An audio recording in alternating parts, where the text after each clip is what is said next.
Hey guys, it's Traffic Cones and we're back with another video. Today we are going back to the junkyard and we're trying to find some LS3 heads.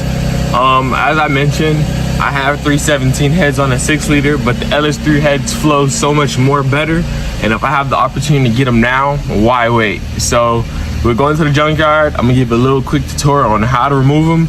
It's really quite simple, and let's tune in when we get there. A quick synopsis of everything that's going on. So I'm walking away with a MyLink radio system. I got all the bolts and stuff for it. I gotta go home and reprogram it. It's not too hard. Legit, every single LS3 motor, single 6.2 good heads, they ain't leave nothing to spare. And the thing is, some of these came like this truck right here. This junk came like 2 days ago, a day ago. I expected it to be gone today, maybe on the 50%, but them boys cleaned it. I came in probably like 10 minutes after open because I had to run some errands real fast. Man, 50,000 people for GOD. But we walk away with something. I'm gonna give you the upcoming price. Hopefully it's not too bad, because if we walk away with a MyLink for a good price, that's 250 bucks spared. You know, a dub is a dub, 50% off. This is it. So this is the radio that I just got. This is a MyLink radio, and this is my 2015 Camaro radio. I'm gonna just clean this up. This has heated and cooled seats, but I'm not gonna be using those features. It's really just the air conditioning buttons. This, I have that. This I stole from another Camaro, and piece mine's up. The little cracking right here, these are just chrome bits. What I'm eventually do is just sand them off and paint them a solid color or repaint them chrome. But I might go black or paint the whole radio black. I'll figure something out. But when I get home, I'm gonna test and see if this works. I might continue this video because it was super short, but I only paid $46 for it, which isn't bad, because online these go for 200 something. Honestly, it won't even be a bad decision to just swap out the radio button bits, because there is certain parts that I do want, and some of my material is better. I'm gonna try to see if I could find some bits online, but hey, I count this as a steal. That's $250 that I didn't have to spend somewhere else. No LS3 heads today, boys. We got to be more proactive. This is the second time. I've only seen one LS3 with my own eyes. One L83 6.2 Escalade motor, same shit. But I've only seen one with my own two eyes, and I should have took that when I had the chance. But honestly, for today, hey man, a dub is a dub. You really can't beat this 50% off. If something else comes tomorrow, I may be interested, but hey, it could be a sign. I still got the 317 heads.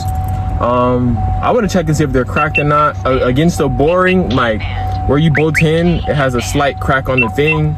To me, at least, I could probably still use it since it doesn't affect the bottom end. But I know if you keep torquing it does have some type of impact. I'm gonna still be on the hunt for LS3 heads, L83 heads, 6.2 heads, whatever you want to call it. I'm trying to get rec port heads, and that obviously is the goal. So tune in, we'll catch y'all at the house. We made it back to the Traffic Cones garage. First thing we about to do is check the radio.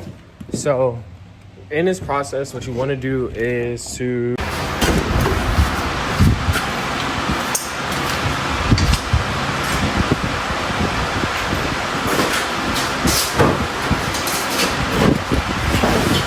essentially the next thing you want to do is get a proper clear workspace so you can essentially remove your existing radio. And so with that, my radio entails of a 7mm, and with the Camaro, you have to remove all of these little bits and pieces. So it's nothing but a quick pop back here.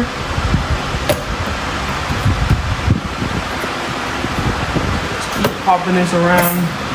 Be a little bit gentle with it. You don't want to break it.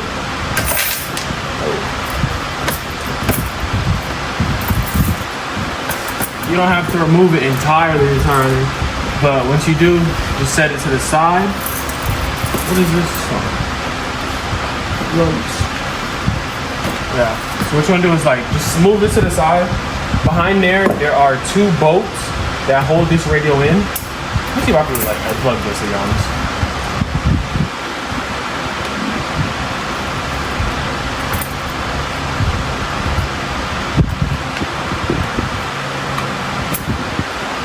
That'll work without it. Alright, next thing you want to do, so what I do is grab my 7mm with, my Husky 7mm with an extension. Just hook that on. righty-tighty, lefty-loosey. So to the left. So to the left, then you'd remove these two bolts.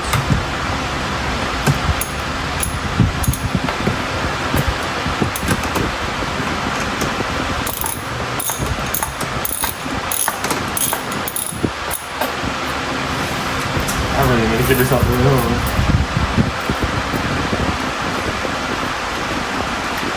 More wiggle room, more space.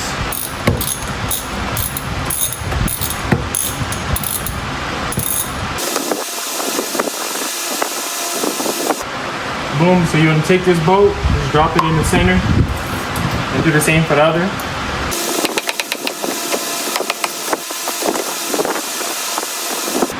Put it right in there. Next thing you do is grab your flathead screwdriver and stick it in behind the radio. Try not to break it. Very, very gentle, because this is temporary. I just want to see if this radio works. So you really don't want to break it. Then you'll be radioless.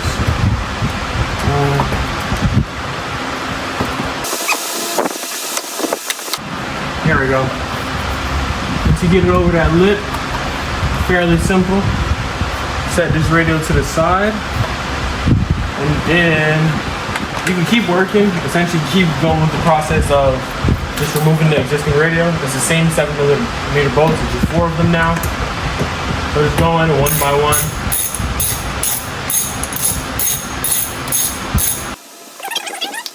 Essentially, when I do, after I program this radio and get it ready for installation, same process, same rules apply.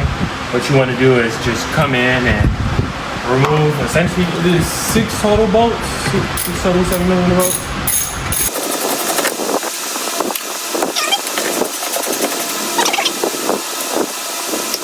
And just like that, the radio is out. That's pretty much how I did it at the junkyard, to be honest. And from there, there's just a couple of switches. Just be gentle with it, because this is something that you are reusing. So just unplug that.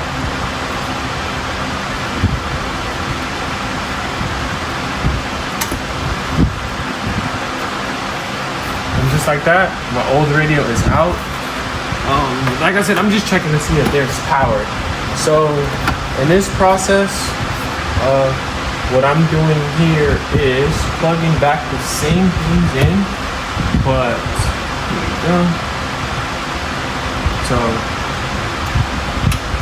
the black goes into black, the brown goes into silver.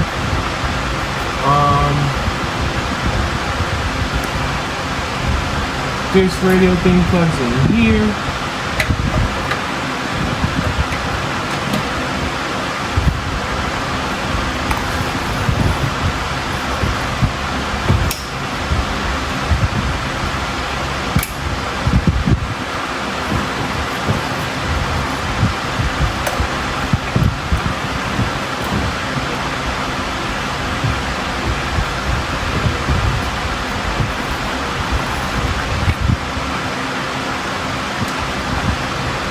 I think this runs along the side, just like this.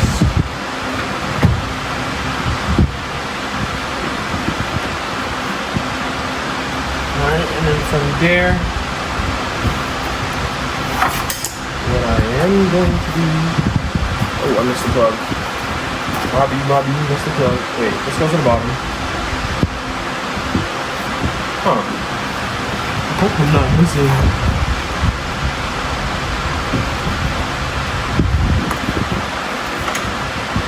I think the extra plug, so this came with heated and cooled seats. Just out of curiosity, I wonder if that is for the heated and cooled seats function, and I don't have that, so it would make sense to why I don't see it there. And from there, plug this in.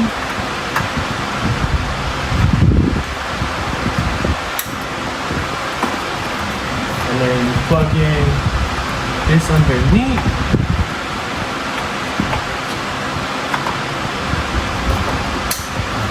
So essentially it's all plugged up now. Everything that I could plug in is in. I'm gonna reconnect the battery, and then so it's the same process in reverse. You take that, plug it in, and we're gonna see if it works and turns on. A moment of truth.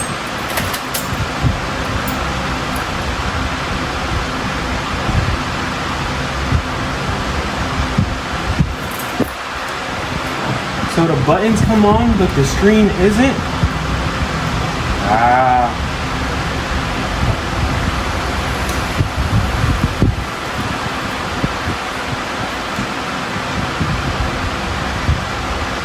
So all the button functions work.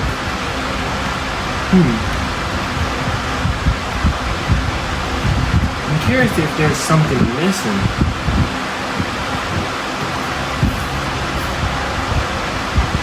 I did have an existing wire cut off, so I'm going to see if that is an issue.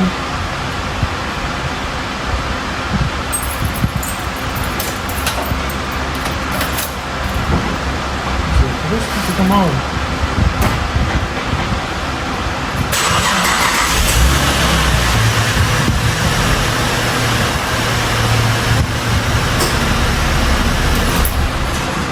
Interesting. So the screen didn't come on for this.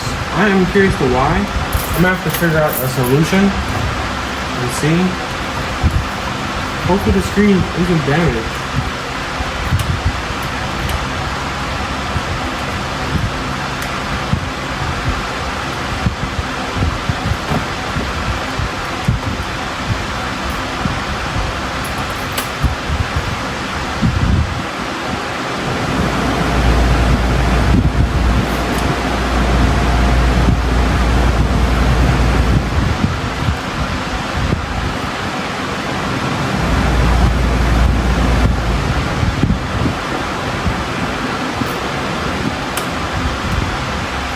Yeah, so the radio functions work, but I can't get the screen to come on. So from here we have to think.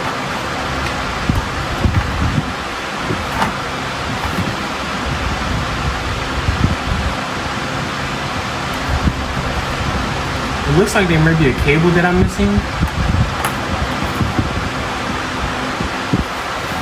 which I probably believe connects the screen. I just have to figure out which cable it is. But hey, trial and error. We have to see what else connects to this radio, and I guess that'll tune in for part 2 and see what the issue is. But from here, we'll reconnect my old radio, make sure everything works then. It comes on, the screen doesn't. I have 90 days to figure something out before I can go back and return this. Thank you guys for watching. Will we call this a fail? Probably not, probably. Does it work? Somewhat, sort of. But we'll figure something out. Thank you for watching.